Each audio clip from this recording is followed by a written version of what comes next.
Hi. So last year, I wrote in the title of some of my videos, the unemployment rate is about to go up in a vertical line in 2024. People keep losing their jobs. Depressionary economics, deflation is coming, soft landings are a fantasy. Lags in the money supply tell us this deflation is coming Q3, Q4 of 2024. Okay, so let's see if this is playing out right now. Do we have deflation? Yes. For the first time since when? May of 2020, during the beginning of the pandemic. Deflation is not a good thing. Why?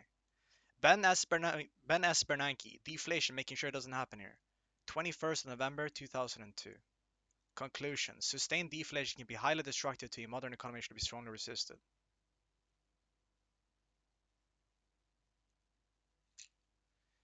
You don't want this. This is 2008 CPI. You have inflation, and then whenever you start seeing deflation, things get very disgusting. You might say, oh, but the unemployment rate's not up a lot. It's up 0.7% above the cycle low every single time on the whole chart. Let's go back and look. Okay, 4.4 up to 5. Recession. How do we know? Shaded areas indicate US recession. A 0.6% increase in unemployment rate led to a recession. For 3.8 up to 4.3. A 0.5% increase in unemployment rate led to a recession. 5% to 5.5. A 0.5% increase in unemployment rate led to a recession. This one began instantly, so let's exclude that one because it was a back-to-back recession. That one was, it literally began instantly as soon as it started rising. But then we had this one as well, 5.6 up to 6.3, a 0.7% increase in unemployment. I mean, in unemployment rate led to a recession. And then we have this one as well, 4.6 up to 4.8, a 0.2% increase in unemployment rate led to a recession. We have this one, 3.4 up to 3.7 back down. Let's just say that this is the point here. 0.3% increase in unemployment rate led to a recession. What about right here? 4.8 up to 5.4 back down to 5.2. 0.4, 0.6% increase in unemployment rate led to a recession, depending on how you want to look at it. Let's even pick the highest point, right? 0.6% in that case. 3.7 up to 4.3, back down to 4.1. 4.3, let's say 0.6% increase in unemployment rate led to a recession. Again, it's every single time on the chart, right? 2.5 up to 2.6, a 0.1% increase in unemployment rate led to a recession. 3.5 up to 3.9, a 0.4% increase in unemployment rate led to a recession. Full-time jobs, it's negative year over year. Show me a time where this happens and we don't get a gray bar, which is a recession. Guys, this is not a good sign. You might say, oh, rate cuts, they're coming. I agree, they're coming. And again, I wrote it here, right? I think that the first rate cut comes in September, just like it did back then. That's not a good thing. People are gonna think, because look, here's the thing. This is what confuses people. They go, oh, but if we get rate cuts, that's bullish for the markets. That's what makes sense logically, but that's not what plays out in practice. The markets were collapsing during the rate cuts. The market topped out in October 2007. The markets rise during, again, let's look at what actually plays out in practice every single time. Okay? As interest rates rise, the stock market likes it. Interest rates in orange. That's the Fed funds rate. The stock market likes it when it's rising. When it goes down, the stock market does not like it. Why is that? It rises because of growth. Listen very carefully. It rises because of growth and inflationary expectations. That's good for the economy. When it goes down, it's because of the opposite. It's because of the opposite of growth and inflationary expectations. You might think, oh, but it's going to be cheaper to borrow money. The banks don't care about that. Who lends the money? It's the banks. Okay, and what do they care about? Risk and reward. They're not going to lend they're not going to lend to you into times of uncertainty, which is why the market collapses during rate cuts. Okay, they only cut interest rates because something is extremely bad. Now, let's look at this. Okay, Let me put it another way, okay? The economists did a wonderful study. They looked at 10 disinflationary periods in America going all the way back to the 1950s. Disinflation is what you're trying to do. It's a slowing in the rate of inflation. Am I right? Yes. In other words, prices don't go down, they just don't go up as fast. Deflation is when prices actually go down. You're trying to achieve disinflation, are you not? Yes, we are. Okay. Based on history, in the 10 times that we got inflation down, disinflation since the 1950s, in order to reduce inflation by 2%, unemployment had to go up 3.6%. Now that's history, is it not?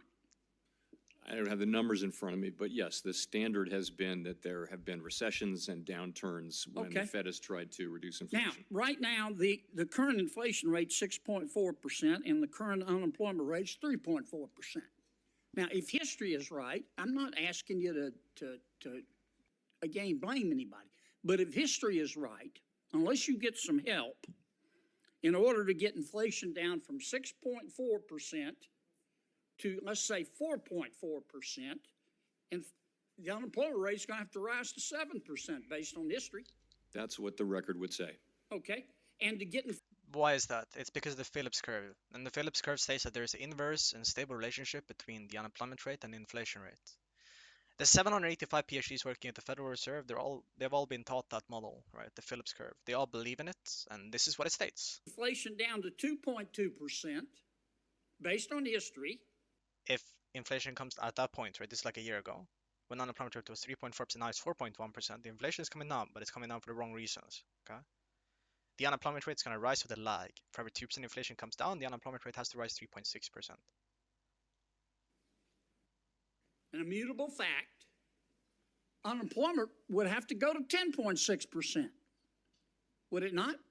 No, I wouldn't. That's what the record shows. That's what the history shows. Yeah, I don't think that kind of a number is at all in play I mean, here. I know you're reluctant to admit it, and you don't want to get in the middle of a policy dispute. But I think it's undeniable.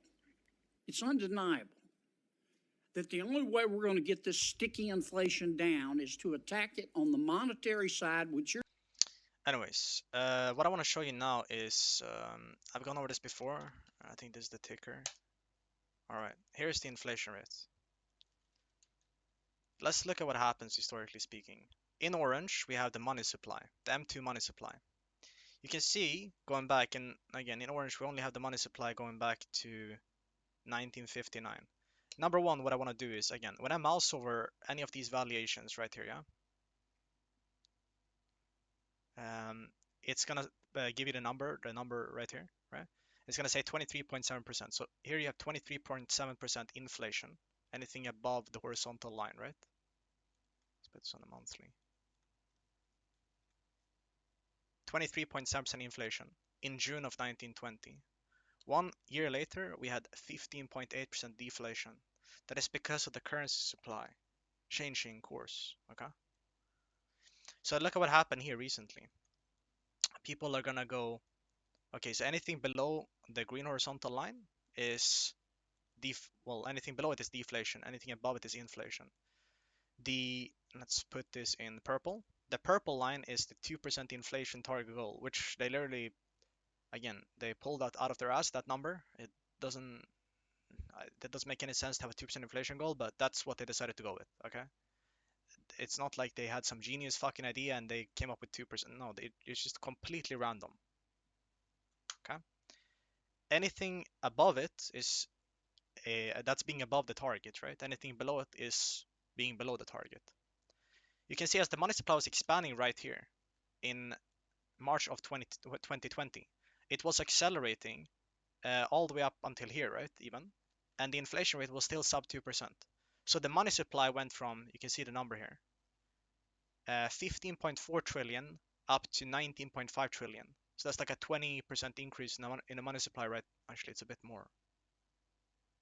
It's like 30% right here, 25-30% right here during this period, in increase in the money supply at that point, right?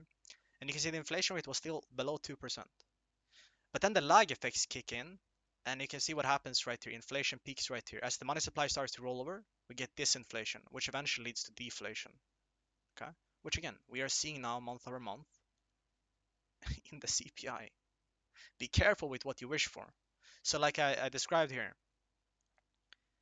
2021 and 22 and 2022 was the inflation shock. 2023 and 2024 is the disinflationary financial orgasm where the market thinks, oh my god, the Fed has they actually have this under control. The unemployment rate won't rise and we won't see deflation. We'll get down to the 2% target and it's going to magically stay down there and it won't go lower. Because keep in mind, when it goes lower, yeah, that's when everything goes to shit.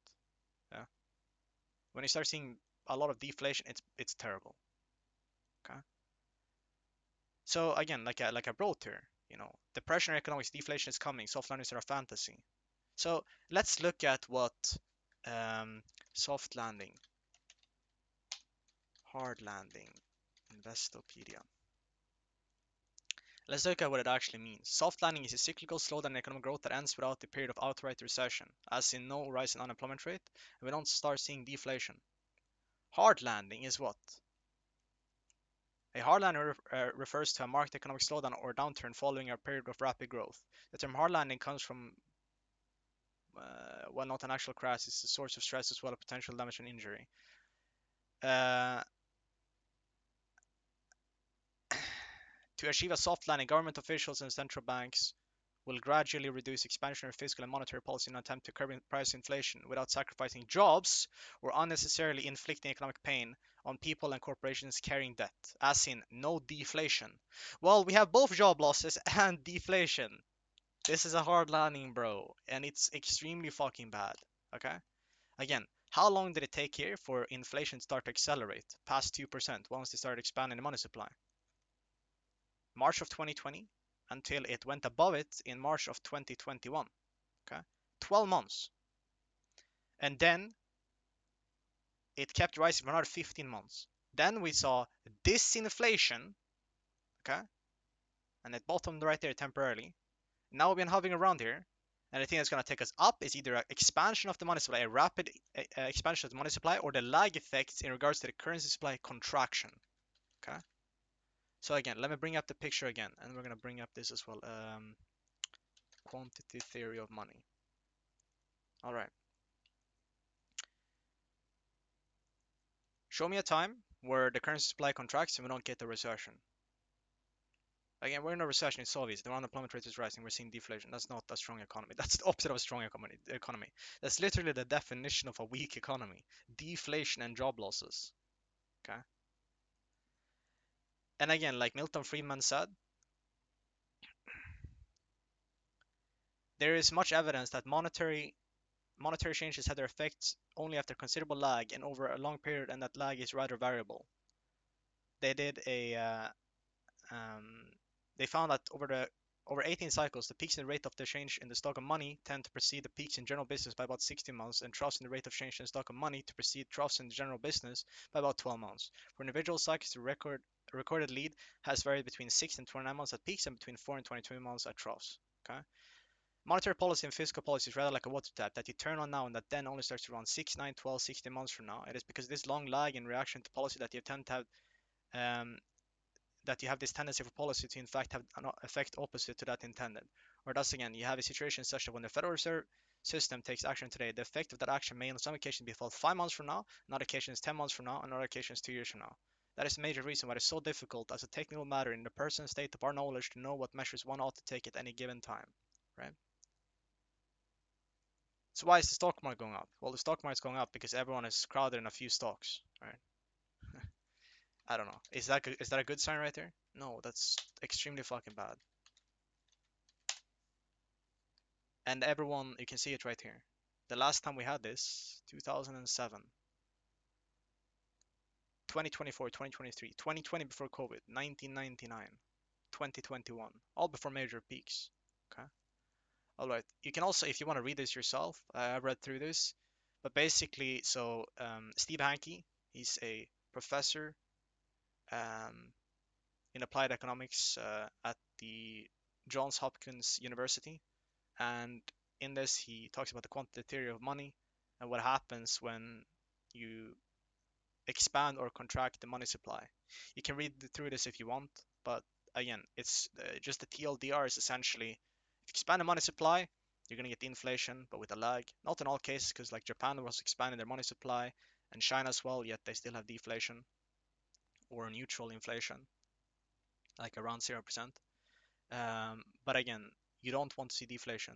And deflation occurs after the lag effects from the contraction in the currency supply, which we have seen in orange. The currency supply is expanding for the first time since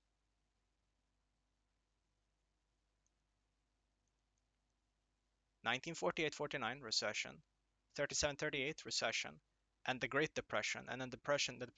This is also the depression right here in the early 1920s. So like, it ain't so bad, right? I mean, that's what they keep telling me.